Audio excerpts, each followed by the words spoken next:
आगे उसे कहेंगे अग्र अभिक्रिया, उसे कहेंगे अग्र अभिक्रिया, फॉरवर्ड रिएक्शन। जो अभिक्रिया कहाँ जाएगी? पीछे, उसे कहेंगे पश्चात अभिक्रिया। वो कहाँ जाएगी? पीछे की तरफ। तो दो अभिक्रिया चल रही है, एक आगे और एक पीछे। जो अभिक्रिया आगे होगी वो कहलाएगा अग्र। तो हम सबसे पहले दर नियम लगाते हैं और निकालते हैं अग्र अभिक्रिया की दर। क्या निकालते हैं? अग्र अभिक्रिया की दर। आपने अग्र अभिक्रिया दर निकाली तो अग्र अभिक्रिया की दर को मैंने कहा आरएफ। क्या नाम दे दिया? आरएफ। आर का मतलब होता है रेट और एफ मतलब forward reaction, rate of forward reaction, अग्र दिशा में होने वाली अभिक्रिया की दर। तो नियम के अनुसार दर का मान भाग लेने वाला अभिकारक कौन है बेटा? ए, और भाग लेने वाला अभिकारक कौन है? बी। तो दोनों के सक्रिय द्रव्यमान के गुणनफल क्या होगा? समानुपाती। अब ए के मोल कितने हैं? m1, बी के मोल कितने हैं? m2। मोल चले जाएंगे घात में। मोल कहां पहुंच जाएंगे? घात में। जब जब समानुपाती के चिन्ह को बराबर में बदलते हैं तब तब हमें नियत राशि रखना पड़ेगी। तो यहाँ नियतांक रख दिया मैंने k, किसके लिए? अग्र के लिए। तो ये आएगा kf। क्या आएगा? kf। आर बराबर हो गया kf। यहाँ पे आ गया a की पावर m1 इंटू b की पावर क्या आ गया बेटा आपका? m2। इसको दिया समीकरण नंबर 1। अब क्रिया कहां हुई बेटा? पीछे की तरफ। कौन मिल रहे हैं? C और D, और बना क्या रहे हैं? A और B। जब क्रिया अपोजिट होगी, विपरीत दिशा में होगी, तो कहलाएगी पश्चात अभिक्रिया। और सभी पश्चात अभिक्रिया में जो उत्पाद है वो कौन सा काम करेंगे? अभिकारक का। और जो अभिकारक है वो कौन सा काम करेंगे? उत्पाद का। तो अब मैंने लिखा यहाँ पे पश्चात अभिक्रिया की दर। पश्चात अभिक्रिया की दर नियम के अनुसार अभिक्रिया की दर आरबी कहलाती है।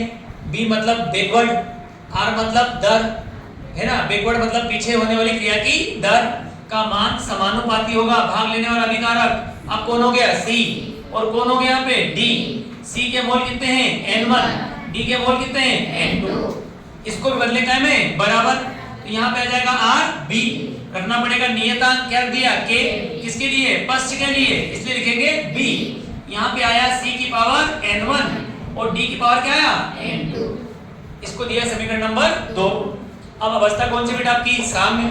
कल मैंने कहा था साम्य का मतलब होता है वह अवस्था जिसमें अग्र अभिक्रिया की दर का मान पश्च अभिक्रिया की दर के बराबर हो। अग्र अभिक्रिया की दर का मान पश्च अभिक्रिया की दर के क्या हो? बराबर। उसे कहते हैं साम्य अवस्था। तो हम ये कह सकते हैं साम्य अवस्था में, साम्य अवस्था में क्या होगा? अग्र अभिक्रिया की दर का मान पश्च अभिक्रिया की दर के क्या होगा? बराबर। अब तुम्हारे पास आरएफ का मान है, वो किसका मान है? आरबी। दोनों रखते हैं वहां पर। तो आरएफ का मान है केएफ, यहाँ पे लिखा है a की पावर m1, b की पावर m2। इधर आ जाएगा आपका kb, c की पावर n1 और d की पावर n2। समान पक्षों को एक तरफ लाने पर सांद्रता को ले जाएंगे सांद्रता की तरफ और नियतांक को ले जाएंगे नियतांक की तरफ। ये kb गुणा में है, इधर आएगा तो भाग में। अभी काय में है? मल्टीप्लाई में। कहाँ जाएगा? डिवाइड। तो यहाँ पर kf के डिवाइड में क्या आएगा बेटा आपका? kb। उधर पहले से लिखा था c की पावर n1, d की पावर n2। अपान में कौन आ जाएगा? a और b। तो ये है a की पावर m1 और b की पावर क्या है बेटा आपका? m2। अब देखो ये है अग्र अभिक्रिया दर स्थिरांक। कौन है आपका? अग्र अभिक्रिया दर स्थिरांक। ये है पश्च अभिक्रिया दर स्थिरांक। अग्र अभिक्रिया दर स्थिरांक और पश्च अभिक्रिया दर स्थिरांक, इन दोनों का अनुपात साम्य स्थिरांक कहलाता है। इन दोनों का अनुपात क्या कहलाता है? साम्य स्थिरांक, जिसको हम लोग दर्शाते हैं कैसे? केसी से। क्या दर्शाएंगे? केसी से। तो केसी बराबर हो जाएगा यहाँ पे c की पावर n1 इंटू डी की पावर n2 अपान में a की पावर m1 इंटू b की पावर m2। ये हो जाएगा केसी। क्या बन गया बेटा आपका? केसी। ये आ गया आपका साम्य अवस्था स्थिरांक। ठीक है, चलो।